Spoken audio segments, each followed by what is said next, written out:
a long road, getting from there to here. It's been a long time, but my time is finally near. And I can feel a change in the wind right now. Nothing's in my way, and they're not gonna hold me down no more. No, they're not gonna hold me down. 'Cause I've got faith of the heart, going where my heart will take me. The medical school interview is something that strikes fear into the hearts of many a potential candidate for medicine. Fear factor. Some of us have managed to somehow con our way past one interview, only to be faced with the prospect of residency matching in 4 years. What better way to prepare than to look at interviews conducted with leading physicians? This is where my project comes in.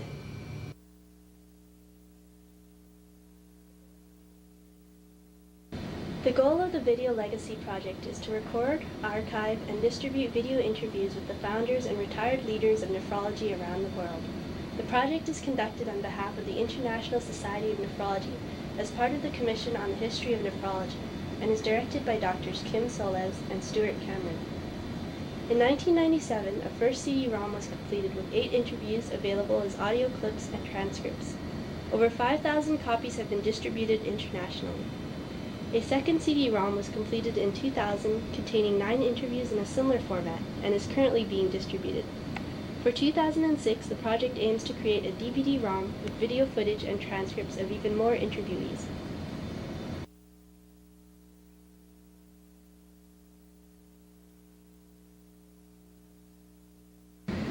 The interviews are conducted in various locations around the world. They are mailed to us and converted to digital video format if necessary.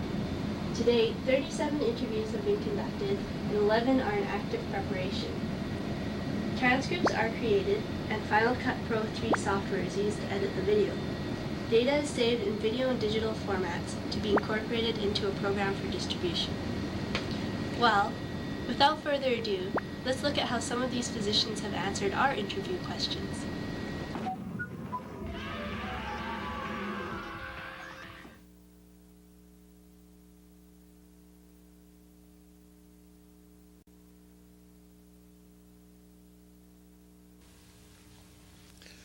Well, I've been always interested in natural sciences, and in medicine you have a unique opportunity to be immersed in natural sciences and at the same time help people. So it's the most beautiful career one can think of.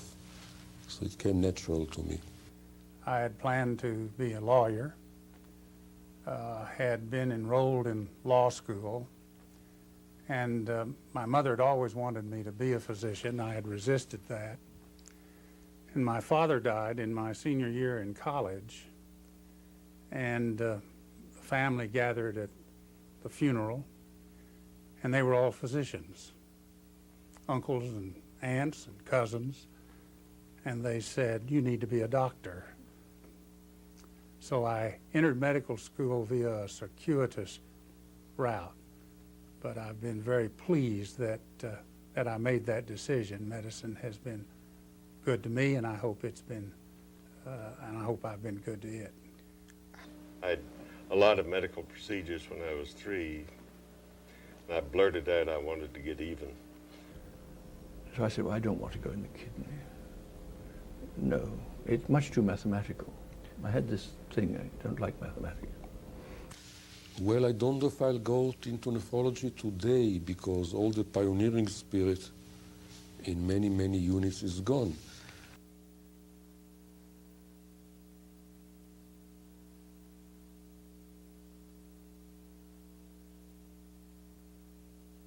I am forever indebted, and I think pediatricians are generally, to social workers who understood the impact of disease on children and their families. We also did a lot of renal blood flows and glomerular filtration rates in fainting subjects. And one day I was the subject. As I started to faint, I said something about, I feel sick.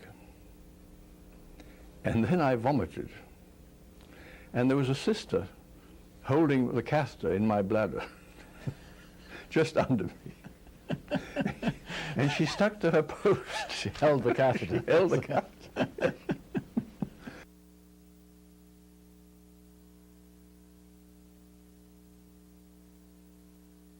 I went to the director of my hospital and said, unless you supply dialyzers and space, I stop eating.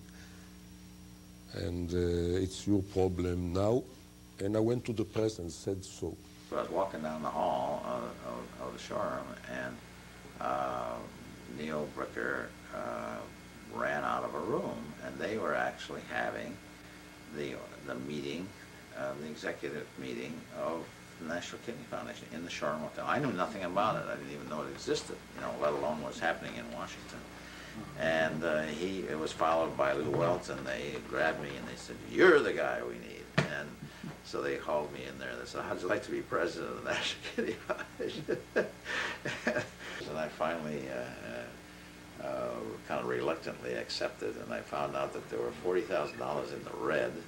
And I went up to visit the New York office, and there was a notice that they were going to be evicted on the door, and all of the desk was stuffed with unpaid telephone bills and unpaid heating bills, and the executive secretary was quitting, and it was just about finished. So they started marching, the UN people, towards the Egyptian plains, and suddenly they come back and say, "But we need someone to come and take the prisoner." And the commander looked around and looked at me and said, you go. I said, "Why me? I'm a doctor." He said, "You are the only one in civilian clothes. If they kidnap you, it's not a problem. If they kidnap an army personnel, it's a problem. It's a problem. It's a fighting."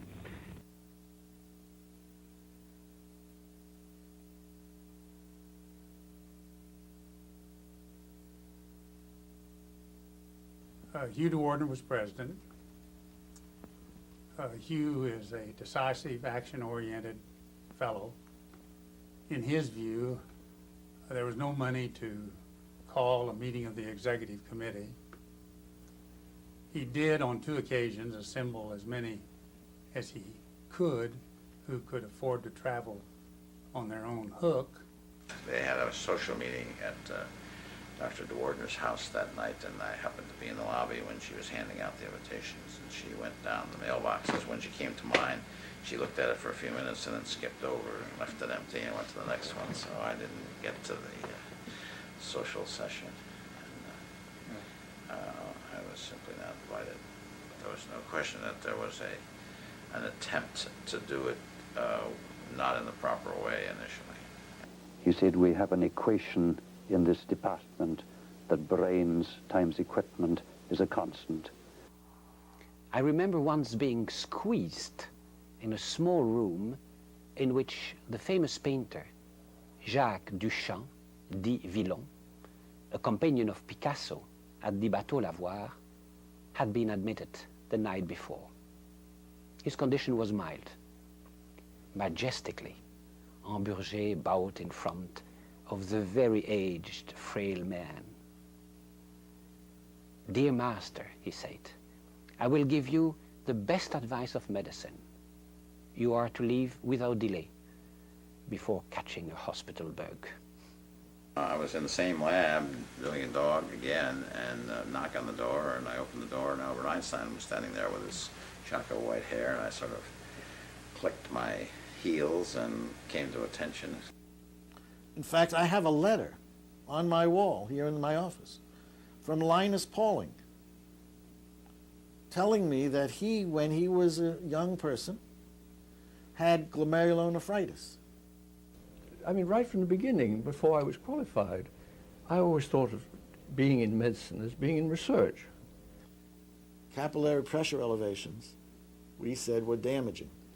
By reducing those capillary pressures back to normal with ACE inhibitors in diabetic animals whose blood sugars still remained at 2 or 3 times normal, no more diabetic kidney disease. Highly significant difference. Rapid FDA approval for captopril as the first-line therapy in patients with type 1 diabetes. Certainly in the clinic, proof of the principle we established in the rat. And I have in my office also hanging the New York Times article celebrating that study when it was published in the New England Journal. We decided that we would do actual techniques on the students, not only to teach them the methods, but also to get some normal data.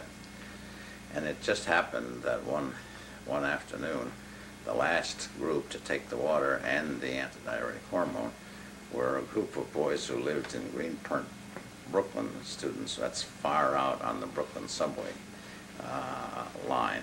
And so the biologic half-life of antidiuretic hormone is about 25-30 minutes. So they left their laboratory at 5, jumped onto the subway in the rush hour, and when they got out to near Greenpoint, the Greenpoint as they call it, the antidiuretic hormone had run out, and they had these huge water loads of 2 and 3 liters, and of course they had to get out of the subway car. Every time the subway opened, in flowed about 1,000 people crushing in and pushing them back into the car, so they couldn't get out and go to the bathroom. And they reported Larry and myself for unnecessary cruelty to students to the dean's office, and we had to go in and explain that it was not intended to be cruelty to students. But they'll never forget what antidiuretic hormone did. The dead man, the body is important, it's holy, it's not touched in the Jewish, in the Muslim, in the Druze culture. So it's very difficult to get consent to take cadavers, kidneys. So I must confess that what we did in the beginning was covert.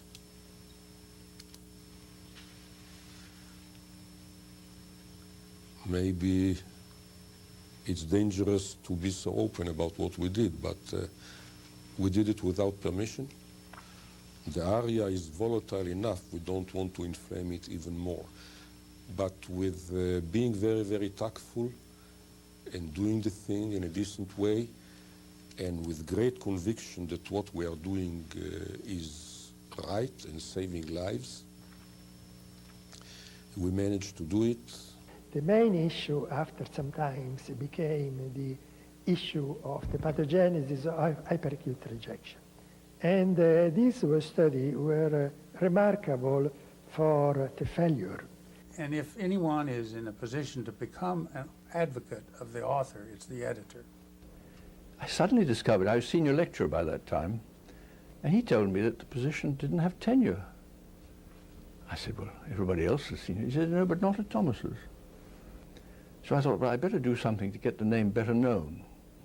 Not knowing very much about the kidney, I must admit, I wrote a book about it, which was quite good because it earned me a bit of money. It certainly made the name better known, and I learned about kidneys. When a samurai gets up in the morning and goes to work, he takes his sword and just kills, he beheads the first one that he sees. This was the samurai tradition. He shows that he's got guts and that his sword is functional. I believe editors will do that sometimes just to show that they can decide. And there is innocent bloodshed. And that concludes my presentation. Hopefully the next time some of you face an interview, you'll be able to say, fear is not a factor for you. And if that doesn't spark your interest, it's still pretty neat to think that doctors today remember a time when renal failure was a death sentence. Who knows what the future could hold? Oh. What's the matter with you? Kidney dialysis. Dialysis? My God, what is this, the Dark Ages? Here, you swallow that, and if you have any problems, just call me.